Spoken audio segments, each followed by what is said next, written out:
Hey everybody, welcome to Consent of the Governed. It's July 19th, 2025. I'm sorry it took me so long to get to this episode 2. Had some personal things going on and hopefully everything's all taken care of now. I do want to apologize also for the fact that in episode 1, my mouth got ahead of my brain a couple times and I think I said dots instead of dobs and a few other things like that. I can't guarantee it won't happen again, so I won't make that promise because I don't like making promises I'm fairly certain I can't keep. So, right now, what I want to get into is how I think we got here to this state of fascism, an anti democracy, or whatever we want to call it in the US. And the reason I want to do this before I get into action plans and things we should be doing and can be doing, and actually I think must be doing, is because I don't think if you don't understand the root causes, you can't fashion solutions that will be effective, and we don't want to keep readdressing this over and over and over again, because I know I don't. So how did we get here? Unchecked greed and power, population growth with a corresponding representative growth, disenfranchisement of voters, technology, looking backwards, and the citizen relationship with the Constitution. So the wealth gap and inequity, and we've seen lots of press on it, we've heard lots of things. In the comments is a few links for some Robert Reich videos. He's much more entertaining than I am and does a pretty good job of explaining a bunch of it. But I wanted to pull out some graphs and show a few things. So between 63 and 89, pre and post Reagan, the top distribution of wealth almost tripled. But there was very little change for those of us at the bottom 90%, which is the majority of this country.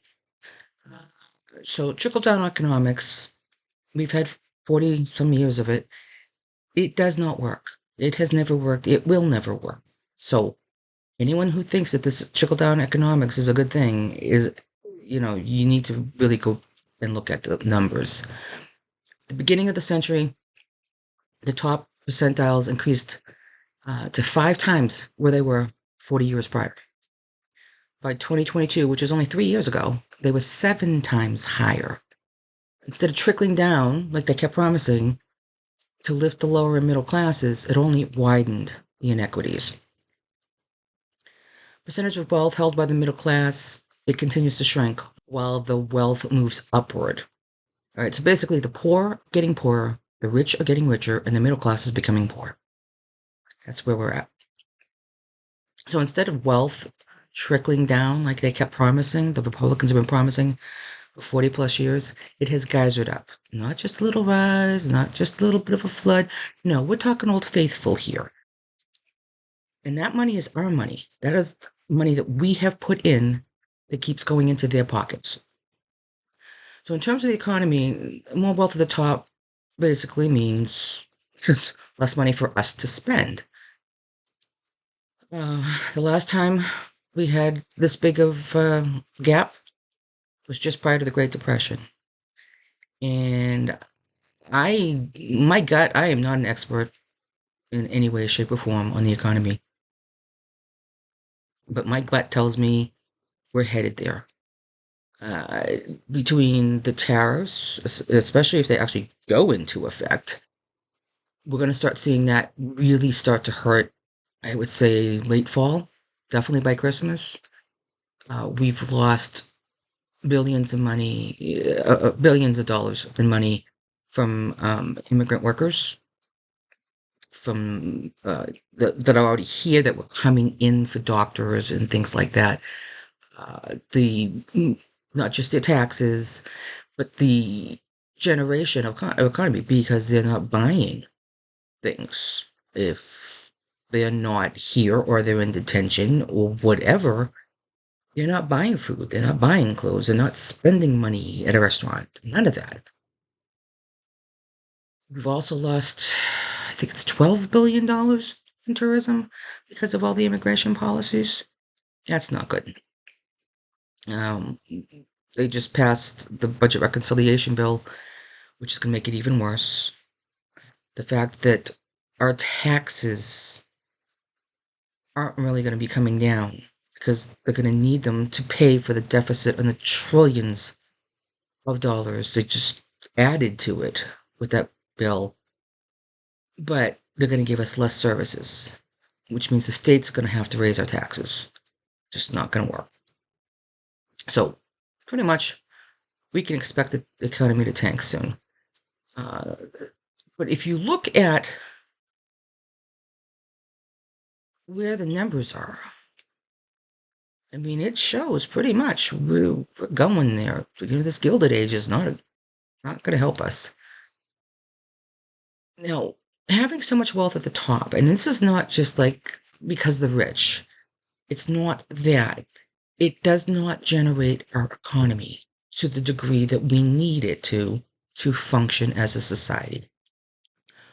What it does is you have these people up at the top, which are much fewer, and you have about 200 million or more down here, and then the bottom 90%. These people up here, they're spending money, but they don't need as many groceries as we do. They may be buying higher end clothes and vehicles and multiple vehicles, multiple homes, throwing a jet or two, but there's only so much of that they're going to buy. But you've got a couple 100 million people down here who need to buy groceries, who need to buy clothes. It doesn't have to be this expensive stuff, but we need them. We need to feed and clothe ourselves and our kids. We probably have a vehicle unless we're using public transit. We'd like to take a vacation once in a while. If we have extra money, we're going to spend it. We're going to spend more on holidays, more on birthdays, more on just going to the movies or whatever for entertainment. The point is that they're fewer in number up here, which means there's only so much of that money that they're so attached to that they're going to let out of their hands. Whereas down here, we have a lot more that we need. Someone up in the top percentile paying for college for the kid, that's a pittance. Someone down here, that's a big deal. We need to plan for that. So basically, we spend more. There are more of us, and we have to spend more. So that generates economy, which means everyone benefits, even the ones at the top. Maybe they don't benefit to the degree they're benefiting now, but I'm sorry, but once you get into the hundreds of millions and billions, really, how much more do you need to survive or live a decent life? All right, Citizens United, dark money, inequity in politics. Yeah, when the Roberts Court ruled that corporations were people, it really did a disservice to this country. Corporations are not people. And billionaires and millionaires should not be able to donate more into politics than the average American citizen. Last I heard, they only get a single vote, just like we do.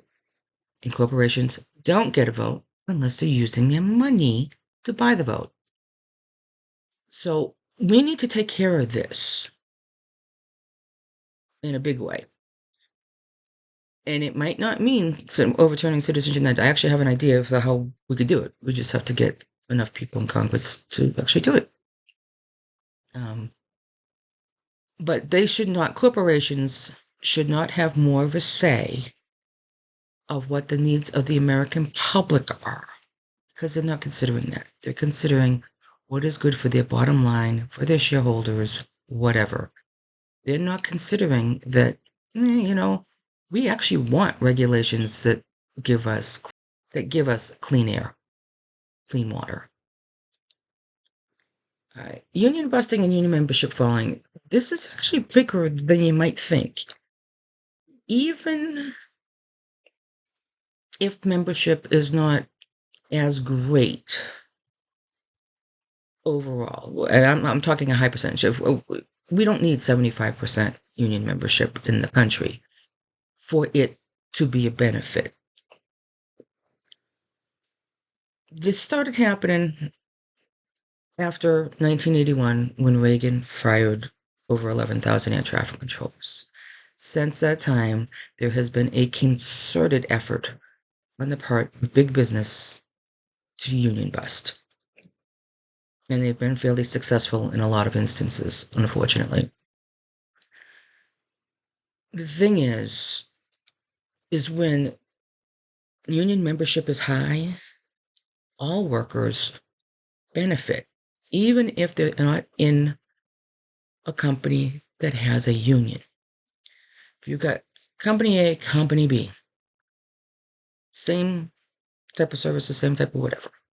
Company A is unionized. They get better vacation time, better healthcare options, higher wages, or maybe the wages are the same, but they get much better benefits. Company B doesn't have union membership. Company B is going to have to raise the game a little bit because otherwise, all those employees are going to want to work for Company A. It's supply and demand. That's all it is. And the truth is when people and workers have more of a say into what affects their daily lives, they are more engaged. They work harder. They come up with better solutions. So, and if they're paying higher wages to the workers, guess what? The workers generate more of the economy than the top 1%. This is kind of scary. When I saw this one, I was really upset. For the last 45 years, wages at the bottom 90% of people, of earners in this country, have remained essentially flat. When you factor in inflation, and honestly, if you factor in the costs of what it takes now, even with inflation, we've probably gone down in terms of how far our dollar really goes. But that's 200 million people over. I'm not even sure now that at a time that have had stagnant wages for almost half a century. There is a reason we are hurting, and that reason is because the money keeps going up to these people. A little bit here, but mostly up in here. The top 0.1% of our population. That's where that money's going. Instead of being flatter and bringing this up, bringing all of them up just as more gradual.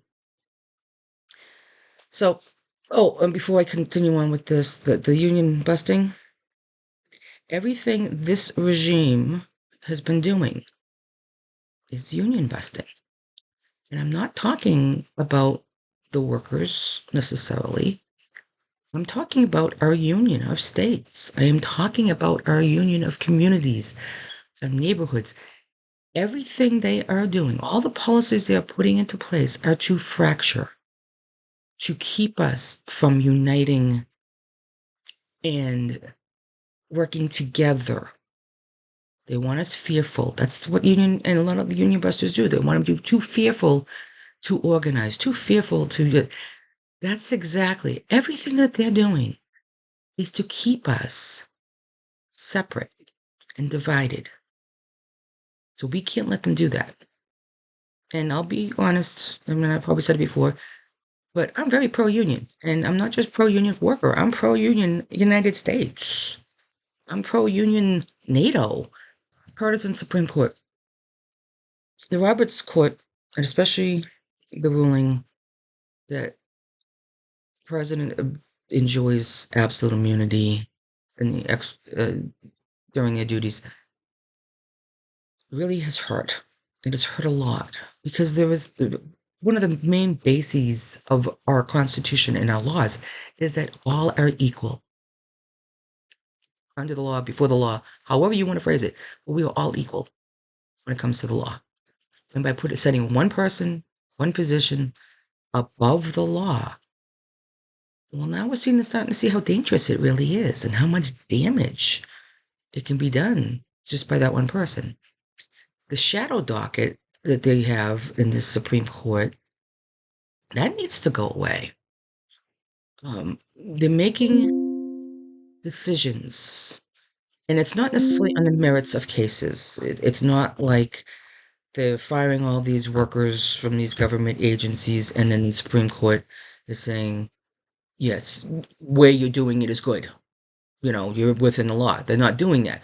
What it is the lower courts are saying, I'm pretty certain this is probably, the plaintiffs are going to win this, so we're going to put an injunction, stop you from doing it, so there's not more harm until we can hear all the evidence and make a ruling based on the law of the entire case.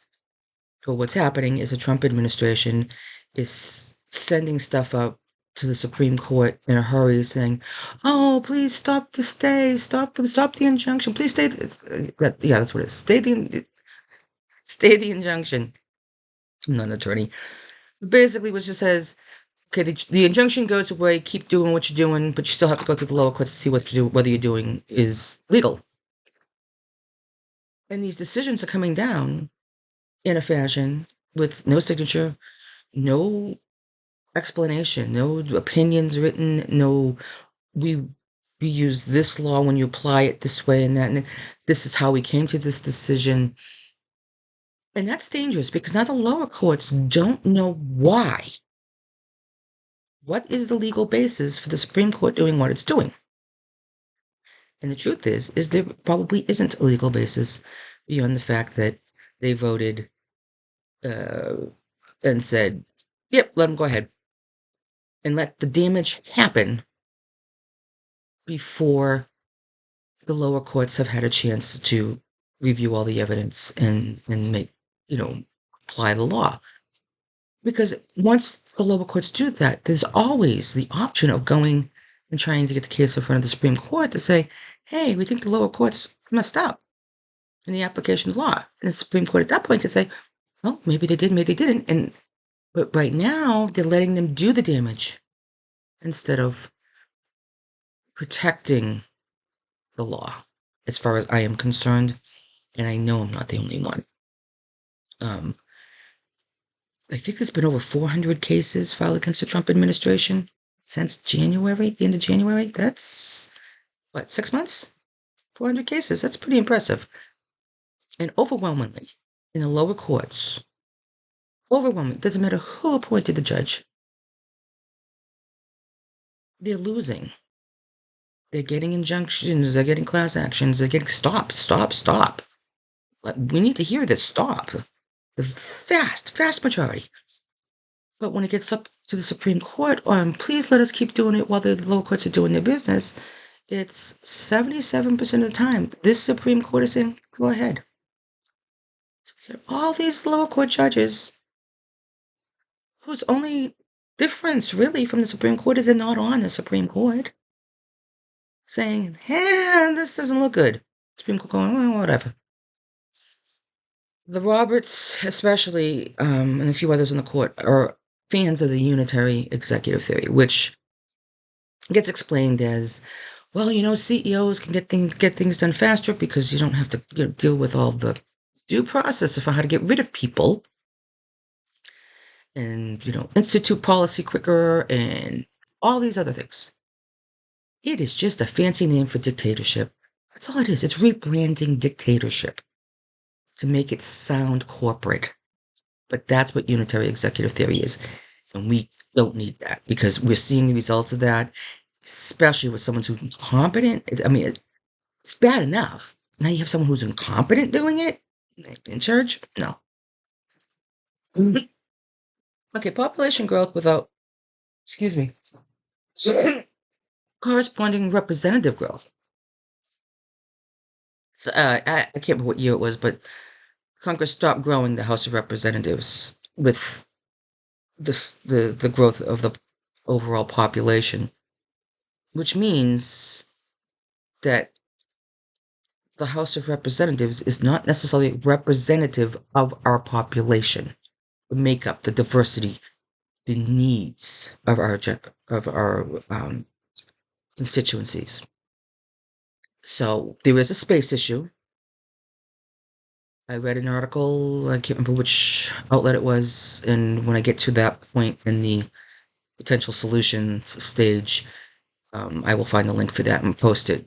that has an idea of how we could actually add a building and some other things to deal with that.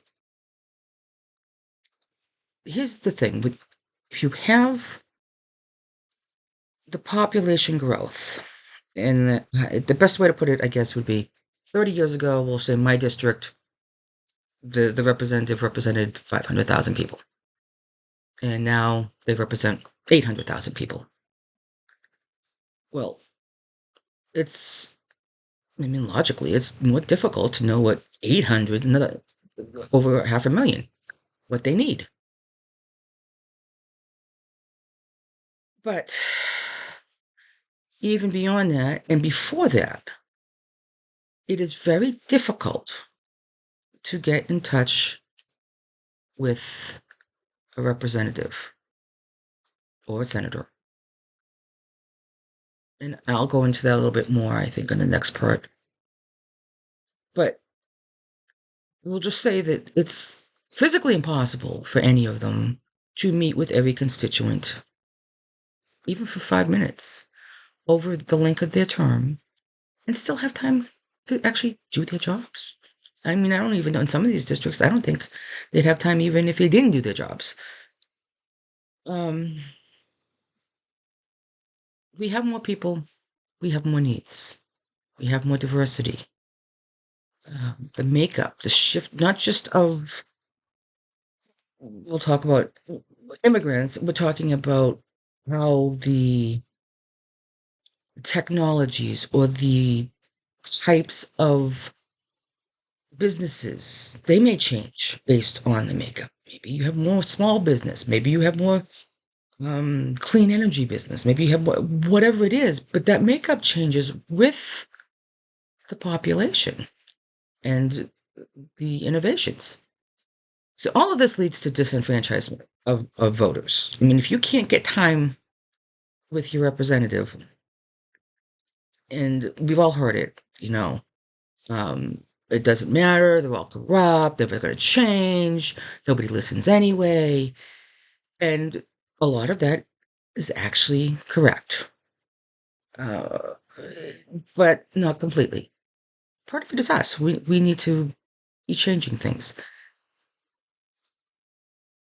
Because the sad reality is, if you don't actually already know someone who's running for office or in office, worked on their campaign, donated, or gone to a fundraiser, the big donors have it much easier because they get to,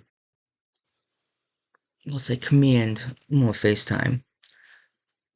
Or you're not part of a coalition, like not just unions, but Mothers Against Drunk Driving or PTA, something like that.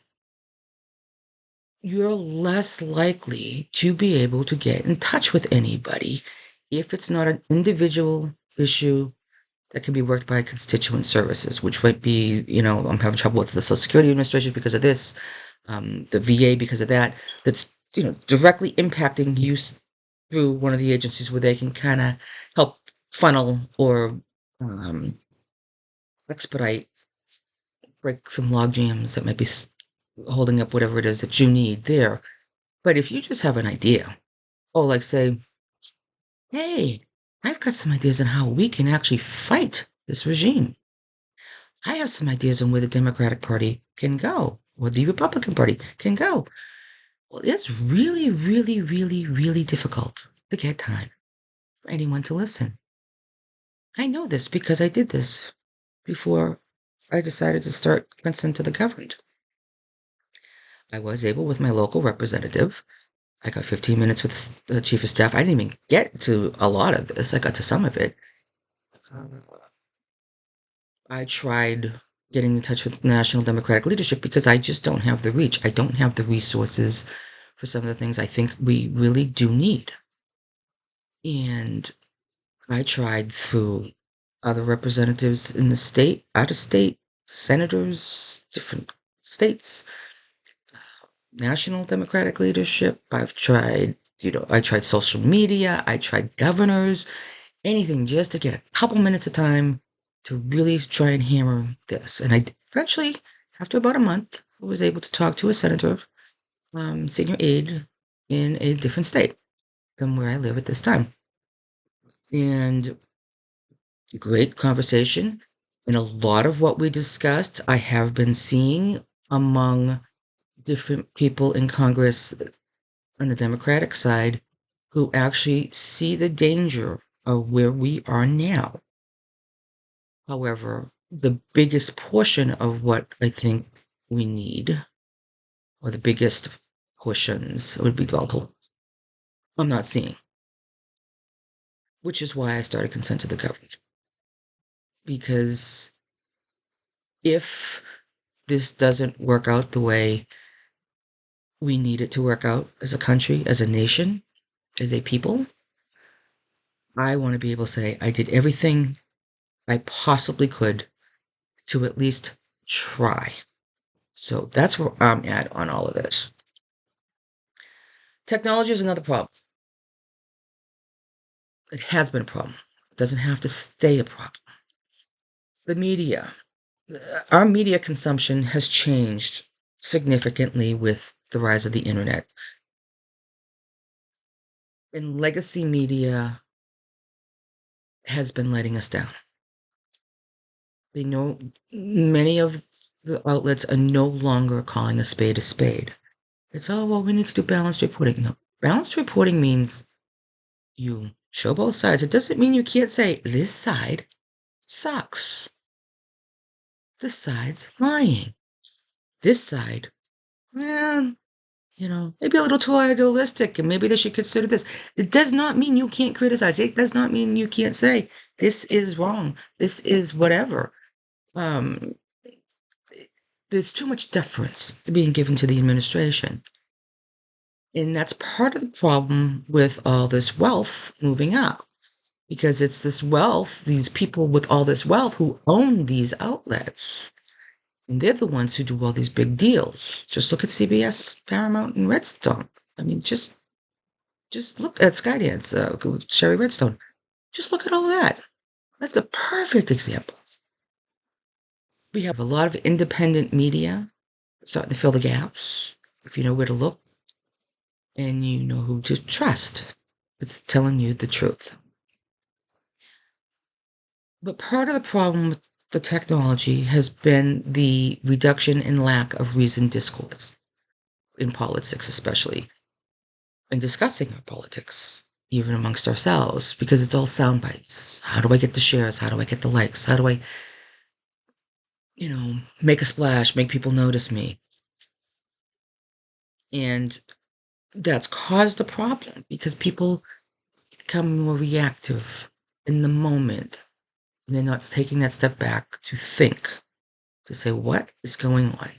And just to illustrate, and it's a discussion I had with my husband not long ago, before the Civil War, 1850s, we'll say, we didn't have any of this. We had print media. We had newspapers. Now, maybe some of the national stuff came over telegraph and Morse code, or maybe it came on a stagecoach. We didn't necessarily, or railroad. I mean, I have to go back and look and see where we were railwide. I don't think we had railroads as prominently across the country just yet. So what happens? You've got Farmer Joe over here in this community, and there's lawyer Leo over here, and they finish their day's work, and they have the weekly paper, and this is going on nationally. This is this women are doing that, and that one's doing that. Farmers are doing whatever it might be, and they read it, and they may discuss it with their spouse, their older children. Oh, well, that's not a bad idea, but what about this? And there's this little discussion and back and forth on it. And the next day they both go to work. So Farmer Joe's out in the fields, and maybe he's got a couple farm hands, and in between harvesting and taking a water break or whatever, they discuss a little bit of what they read. And lawyer Leo, he goes in, he's in his office, and maybe after a client meeting or whatever, co-workers, colleagues, they discuss it. So all these little discussions are happening. And what that means is by the time Farmer Joe and Lawyer Leo were in the the general store. Hey, how you doing? How you doing? Hey, did you see that thing in the paper? Yeah. Oh, they've had some time to think about it, to flesh it out. What does it really mean? Hear different opinions. And this is important, especially in politics and government, because government is not meant to work and proceed at the speed of Silicon Valley. It is not, I don't care how much technology we have, it is not meant to, because you need that time for reasoned discourse. You need that time for debate. You need that time to determine, are we hitting the most important issues? Are there any issues that we can address that won't add too much to everything, but help more people? Because we have a lot of people. We have a lot of differing needs. We have a lot of the same needs. How and what someone in Nebraska might be completely different than someone in Rhode Island needs. So we need that time for that discourse. And that being said, we don't have the time right now. When we regain control, we need to be able to hit the ground running, because they have damaged so much of our institutions, so much of our research, so much of the things that we have depended on. And if we take the time for the reasoned discourse after we win back the House, after we win back the presidency of the White House, then we're already behind. People will be, if they're not already hurting, they will be hurting even more. People will die. People will suffer. And that is not right. Project 2025, those white Christian nationalists and those white supremacists and those, white nationalists, European nationalists, they've had years. They had years to get their plan in place. We don't have that luxury, but we have to build it back better, stronger. And to do that, we need to have a plan. We need to have this action plan in place before we win all these seats. We need to know what we're going to do the day they all take their oaths and go on. So that's why I feel this is so important. The looking backwards, this white European nationalism, especially was it Vance, man, that if you didn't come from Europe, you are not a real American. That is total BS. Okay? That is so antithetical to what being an American means, what our Constitution means. It's just horrendous. What it really means is, if you can call it elitism, you can call it feudalism, but it pretty much means, hey, we're better and we're more deserving than all of you. That's exactly what it means. It means we don't like the way you look. We don't like the way you practice your religion, or the fact that you don't practice whatever it is. We are better because. And the truth is no, they're not. If you are human and you live within our borders, you have the same basic civil rights, the same guarantees to due process as anybody else. And it does not matter where you came from, how you got here, in that, and I will say this has nothing to do with immigration issues that we've got going on now. It doesn't matter whether you were brought over as a slave. It doesn't matter if you came from Europe. It doesn't matter if you immigrated from Australia. It doesn't matter if you came in from Afghanistan because you helped us in the war. It doesn't matter. If you are willing to uphold, support, and defend our Constitution in the way of life that all of us are equal, then yeah, you can be an American. And we're proud to have you. At least the people who really care about it, we are proud to have you. All right, the citizen relationship with the Constitution. Ever since Reagan, Republicans have portrayed, and it may have been before Reagan's my memory. So, portrayed anyone who needs government assistance as basically having a parasitic relationship with the government or the Constitution. They're just parasites, taking. And it's wrong because if, you're not, I guess that's why I put a note there. Citizenship relationship, this is my personal opinion. The citizenship relationship with the Constitution is meant to be symbiotic. Constitution is a living, breathing document, as far as I'm concerned. It's our national religion. We treat people equally. We don't, everybody has the right to life, liberty, and the pursuit of happiness. So everyone has the right to due process. It is what what it is the basis of everything. It's an ideal that is achievable. It is an ideal that is necessary as an American. And one of the things, well, actually, there's a couple things.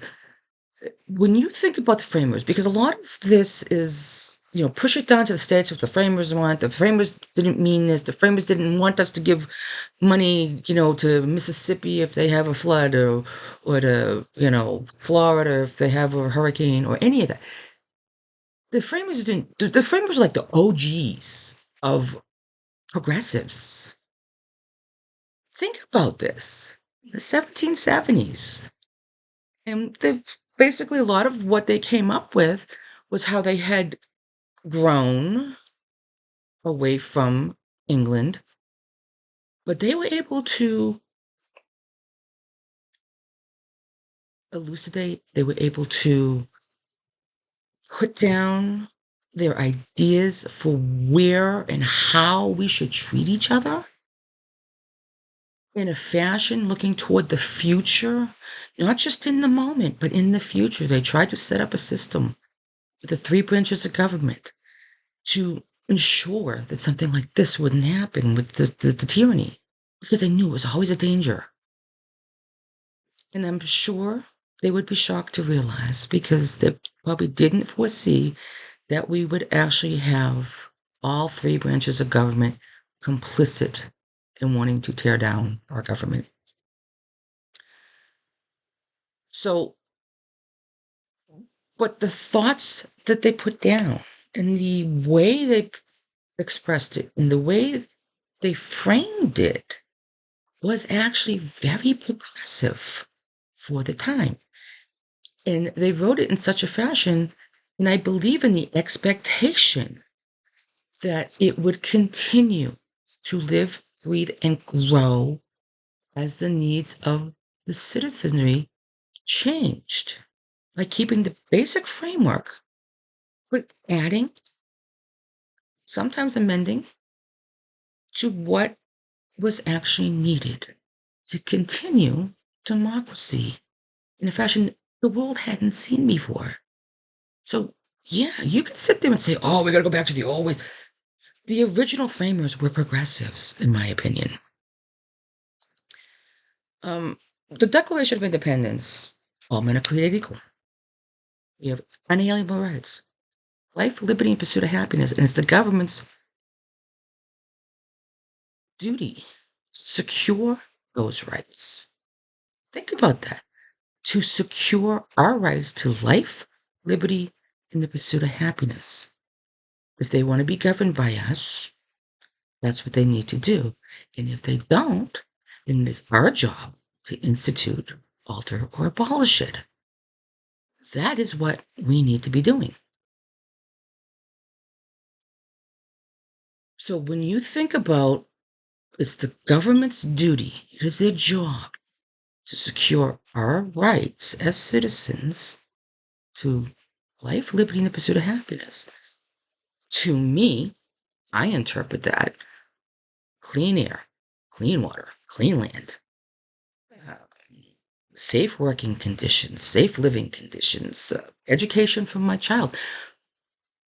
Yes, we can pull the American pull yourself up by your bootstraps. That's great. But we need to give people a spot to start. It doesn't have to be a rich spot, but it can't be a poor. It's got to be a livable place to start for life, liberty, pursuit of happiness.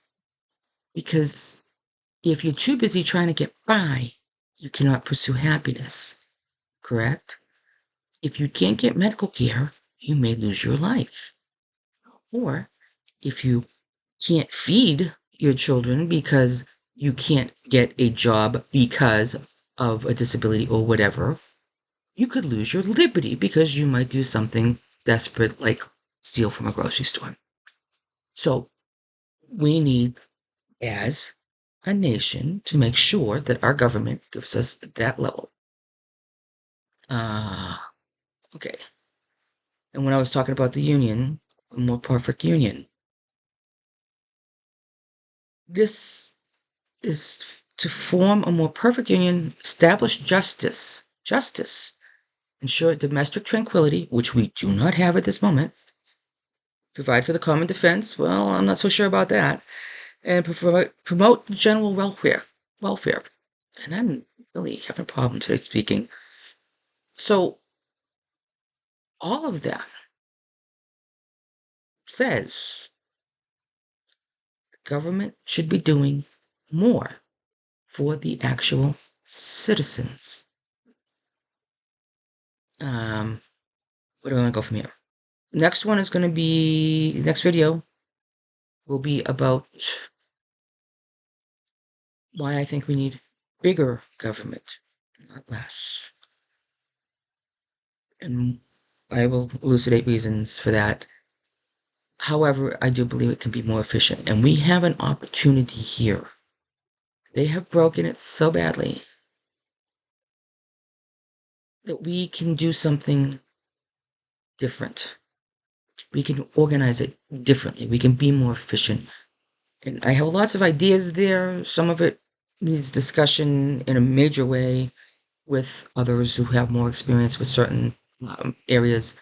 But this is meant to be a start of a discussion, a national discussion of citizens saying, this is where we need to go. This is why we need to go here. And these are the only people we're going to elect, the people who want to get us the same place we want to go. We have to basically clean slate a lot of it. We can reorganize it. We can be more efficient. It can be bigger and more efficient and serve our needs better. Generate our economy. Have a better quality of life for all.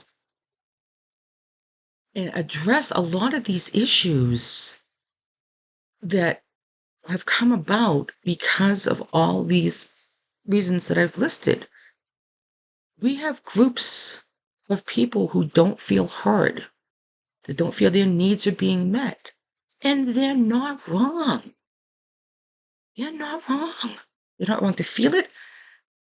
They may be misguided in how they've reacted to it, but they're not wrong in that general sense. We need to make major changes.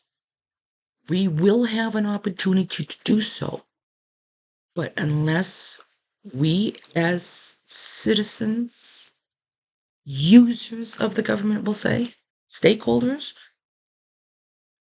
we need to do the work. We need to do more work for our nation than anyone in any generation in recent memory. We need to basically rethink it all. And I'm not talking, we need some additions to the Constitution, but the actual structure and how we provide services and what services we provide, we need to generate that discussion. We need to have that discussion, and we need to have it all in place. We need to say, here's our blueprint. Here's our project 2028. Not the Democrats' project, not the Republicans' project, not the Heritage Foundation. No, This is ours. This is the American citizens have said, this is what you will do. And this is why. And then we're going to leave that in place for a little while and see where we're at. We're going to give it time to actually see, is this making a difference? Where do we need to tweak? So that's my rant. That's my rave. Till next time. Thanks.